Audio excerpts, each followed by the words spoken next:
Hello and welcome to the first section of this volume, Learning VMware Horizon 7 Architecture. So what are we going to learn in this first section? Before we talk about the specifics of VMware Horizon, we're going to define what we mean when we use the term Virtual Desktop Infrastructure, or VDI. We're then going to quickly cover a brief history of the VMware VDI products with the goal of providing you with some of the key background of how the solution has evolved and matured to where we are today. We will then move on to describe the new features in this latest release of the software and how to license the different versions that are available. Next, we're going to move on to talk about the Horizon architecture components and some of the key features that the solution delivers. As part of this, we will describe each of the solution components and how it works, along with discussing some of the key features that these components offer. By the end of this section, you will have gained a good understanding of Horizon View, its components, and how it works. So let's get started with the first video of this section.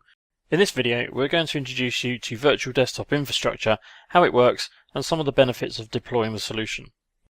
We will then introduce you to the VMware VDI solution, starting with a brief history of the VMware journey up to where we are today and the new features in Horizon 7. When we talk about Virtual Desktop Infrastructure, or VDI as it's more commonly referred to, we are typically describing a solution whereby the desktop operating system is hosted as a virtual machine running on a hypervisor that in turn is hosted on a server that is part of the data center infrastructure. This type of desktop virtualization is also sometimes referred to as a hosted virtual desktop, or HVD. So how does it work? A user connects remotely from their endpoint device, a PC, thin client terminal, or mobile device, to a connection broker. The connection broker manages the available resources and connects the user to an appropriate virtual desktop machine. In the first VDI solutions that came to market, there was no concept of a connection broker, and a user would connect directly to a virtual desktop machine. Once connected, the screenshots of the virtual desktop machine are sent over the network back to the endpoint device using an optimized delivery protocol, and the mouse movements and keyboard strokes are sent back to the virtual desktop machine via the same protocol. No data actually leaves the data center, but instead screenshot updates, or pixel changes, are sent over the network. It's like watching a smart TV with the pictures broadcast to your TV from the TV studios rather than the actors performing the show in your lounge, and you interact with the TV via the remote control. From an architectural perspective, the virtual desktop typically gets built on demand, bringing together the different components that make up a full desktop. The operating system, user profile, desktop policies, and applications are all treated as separate individual components, abstracted from the underlying machine and operating system, and then delivered back together to create a user's desktop experience. You should remember that virtual desktop machines need to be treated differently to physical desktops, and to reap all the benefits of virtual desktop machines they should be built from the ground up and managed as virtual machines using some of the components that have been specifically designed for the management of virtual desktop infrastructure. VDI sometimes gets confused with server-based computing or remote desktop services. So what are the differences between these technologies in VDI, if any at all? Let's take server-based computing first, as this is the technology that's probably been around the longest. In fact, you could probably trace it back as far as the 1950s with the introduction of mainframe technology that was designed to deliver centralized computer power to run a set of applications with users connecting to the applications using a green screen type terminal, which was more or less just a dumb screen and keyboard. SBC is seemingly not that different to VDI in the way that it works. Again, you are connecting remotely to an application that is running on server infrastructure hosted in a data center. But that's where the similarities end. Let's take delivering applications first. The difference is that the applications are installed and run on the actual servers themselves, and are using a multi-user version of that application to create the individual user sessions. The user would then connect to their own individual, separate and protected session of that application instead of connecting to an instance of the operating system that is running the applications. As everything is running in the data center, users would connect to the session via a terminal or thin client. Using the same model, you could also deliver hosted desktop sessions in the same way. Instead of connecting to a separate protected individual application session, a user now connects to a separate protected individual session of the server's operating system. The one thing to note here is that the user is essentially running a server-based operating system and not a desktop-based operating system. So you can see here the differences. Server-based computing is more of a shared approach, and VDI, a user gets a full-blown desktop operating system. So what are the benefits of VDI?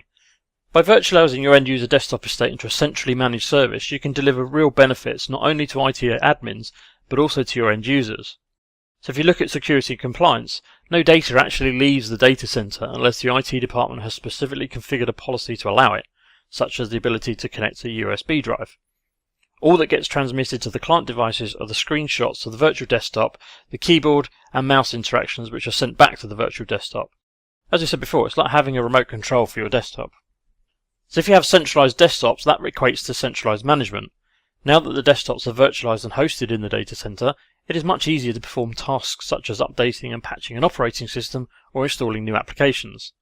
The virtual desktops are all created from a single gold image that is maintained and updated centrally, so you don't have to visit every physical machine. You can simply update the image, recreate the virtual desktops with a few mouse clicks, and hey presto, all the users get the new updated version. You can also troubleshoot the environment more easily without the need for a desk-side visit. By having desktops hosted on a virtual platform, it allows you to scale up and scale down much more easily without the need to necessarily purchase more physical desktops. You could use thin client devices or allow users to connect from their own devices. As resources are now moved to the data center server infrastructure and accessed remotely, environments can be spun up quickly and also taken down just as easily to accommodate seasonal workers or contractors who are working on specific projects. Users now have access to their virtual desktops wherever they are and no longer need to be in the office, sitting at a desk or have a PC to access their corporate desktop applications. They can continue to be productive even with inclement weather, traffic or other events that prevent them from getting to the office, delivering real flexibility and agility. Virtual desktop clients enable mobile devices, tablets and non-corporate owned devices to connect securely to corporate desktop environments. Following the flexible working theme, users can now choose a device that suits them to access their corporate desktop. Whether it be a tablet, smartphone or non-Windows platform, users can still access their corporate desktop securely from remote locations. Implementing a virtual desktop environment and adopting operational best practices around image, patch and profile management with centralized application deployment results in saving operational expenditure, or OPEX, compared to traditional desktop management. Capital expenditures are still required to support the virtual desktop environment. One of the things I hear all the time is that deploying VDI will reduce costs. The thing to point out is that yes, it will reduce operational expenditure, but typically the capital expenditure at the beginning of a VDI project will be somewhat higher as you deploy the infrastructure. Overall though, the costs will reduce through savings in the management of the solution, and you will not be caught in the typical 3-year PC recycle trap. Introducing VMware Horizon 7. The concept of virtualizing Windows desktops has been around since early 2002, when VMware customers started virtualizing desktop workloads and hosting them on a VMware server and ESX servers in the data center. As there was no concept of a connection broker at that time, and neither was the phrase VDI really used, customers simply connected using the RDP protocol directly to a dedicated desktop virtual machine, running something like Windows XP. It wasn't until 2005 that VMware first showed the idea of having the concept of a connection broker. By demonstrating a prototype at VMworld, VDI entered the limelight, raising the profile of the technology. It was also at the same event that companies such as ProPro showed their version of a connection broker. ProPro would later become the Horizon View connection server. In early 2006, VMware launched the VDI Alliances program with a number of technology vendors such as Citrix, HP, IBM, Sun and Wyse Technology all joining the program. By 2007, the prototype connection broker was introduced to customers to help with the development before it was given to the VMware product organization to productize it and turn it into a real product. The released product was called Virtual Desktop Manager 1.0 or VDM. The year 2007 was a busy year, and it also saw VMware acquire ProPro for $25 million in order to accelerate their connection broker development, leading to the VMworld announcement and release of VDM 2.0 in January 2008. After the release of VDM 2.0 in early 2008, a second release came at the end of 2008 along with a new name, VMware View 3.0. This was also the year that Citrix entered the VDI market, releasing XenDesktop 2.0 following the acquisition of XenSource. VMware View 4.0 was released in 2009 and was the first version to include the PC over IP protocol from Teradici. PC over IP developed a much richer user experience than RDP could deliver. In 2010, VMware View 4.5 was released with new features such as local mode for offline desktops, PC over IP enhancements, Windows 7 support and the ability to tier storage. This was also the year that VMware talked publicly about the biggest VDI reference case to date with the Bank of Tokyo Mitsubishi, who deployed 50,000 virtual desktop machines.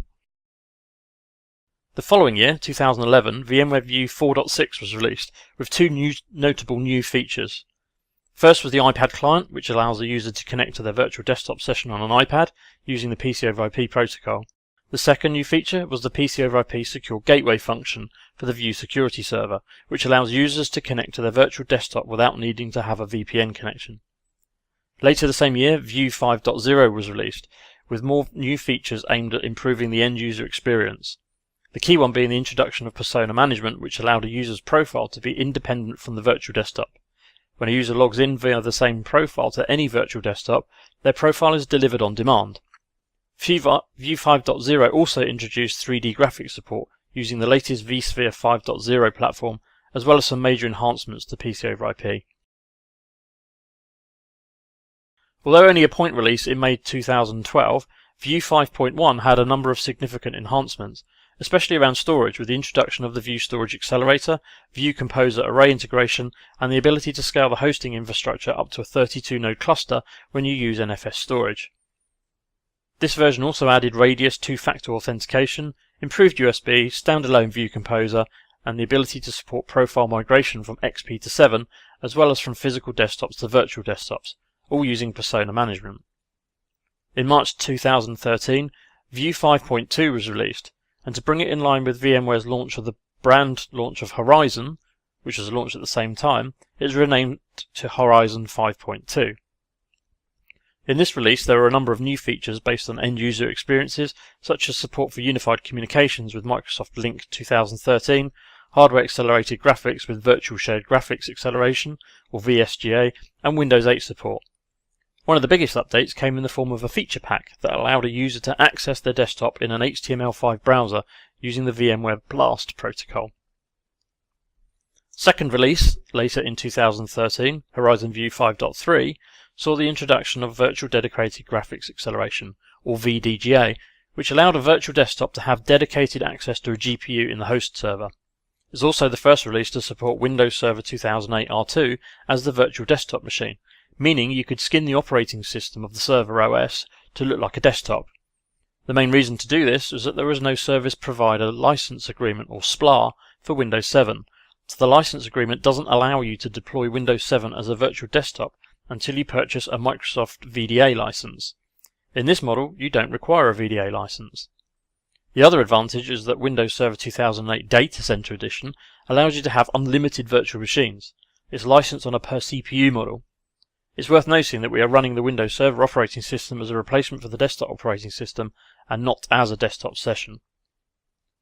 The final 5.x release arrived in March 2014 with Horizon View 5.3.1, which also added support for Virtual SAN. Horizon 6 with View was released in June 2014, and the core features of this version was the addition of View hosted applications, the first time VMware supported hosted applications and desktops using RDSH.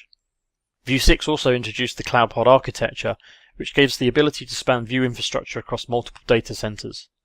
Also of note in View 6 was the removal of View Local mode, which allowed users to download their virtual desktops to their local device. VMware suggests using Mirage to provide this functionality, although this ultimately became a product in its own right with Horizon Flex. As part of the 6.0 release, there are also another couple of updates. The first was 6.0.1, which was released in September 2014 and added USB 3 support, extended printing, HTML access for Windows 8, and system tray redirection for hosted applications. The final 6 release, 6.0.2, was released in December 2014. In this release there was no update to the View infrastructure components, such as the connection server, but it was instead billed as a new feature pack. It added new versions of the View agent, HTML access, MMR redirection and scanner redirection, to name but a few.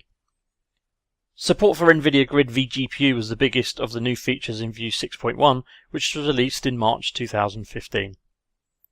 Also in this release, VMware added support for IPv6, Virtual SAN 6, Virtual Volumes and Windows Server 2012 R2 running as the desktop OS.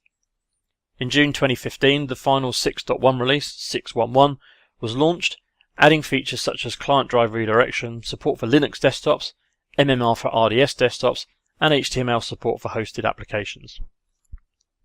That now brings us up to the previous version of Horizon View 6.2, which was launched in September 2015. View 6.2 added support for Windows 10 desktops, access point integration, AMD-based VDGA, 4K monitors, Virtual SAN 6.1, along with a number of enhancements to the CloudPod architecture, admin console, and Linux desktops. Following on from View 6.2, VMware also launched 2 maintenance releases. 6.2.1 was released in December 2015, and 6.2.2 in February 2016. So that brings us right up to date to the latest version, VMware Horizon 7. With a few more enhancements being added with the 7.0.1 release in June 2016, 7.0.2 released in September 2016, and finally 7.0.3, which was released on December the 8th, 2016. So what are the key features that were added in Horizon 7? So, support for instant clones, which we will cover later on in this course. Blast Extreme protocol for delivering desktop experience to end users. Increased scalability for the CloudPod architecture. Smart Policies, which provides an integration with the VMware UEM solution to deliver Horizon-specific policies. URL content and client drive redirection, which is used for controlling whether or not a URL link is opened on the client or on the agent, and in a remote desktop or application. For example, for added security, an admin can set a policy so that all employees working inside a company network, a URL links that points outside the company may be opened on a remote desktop or application. Windows 10 support was added, along with Linux desktops. And that's just a few of the features. There are actually several hundred. So now we've completed our history lesson, we're right up to date with the latest version. Let's look at the full versions or flavors of Horizon 7 that are available.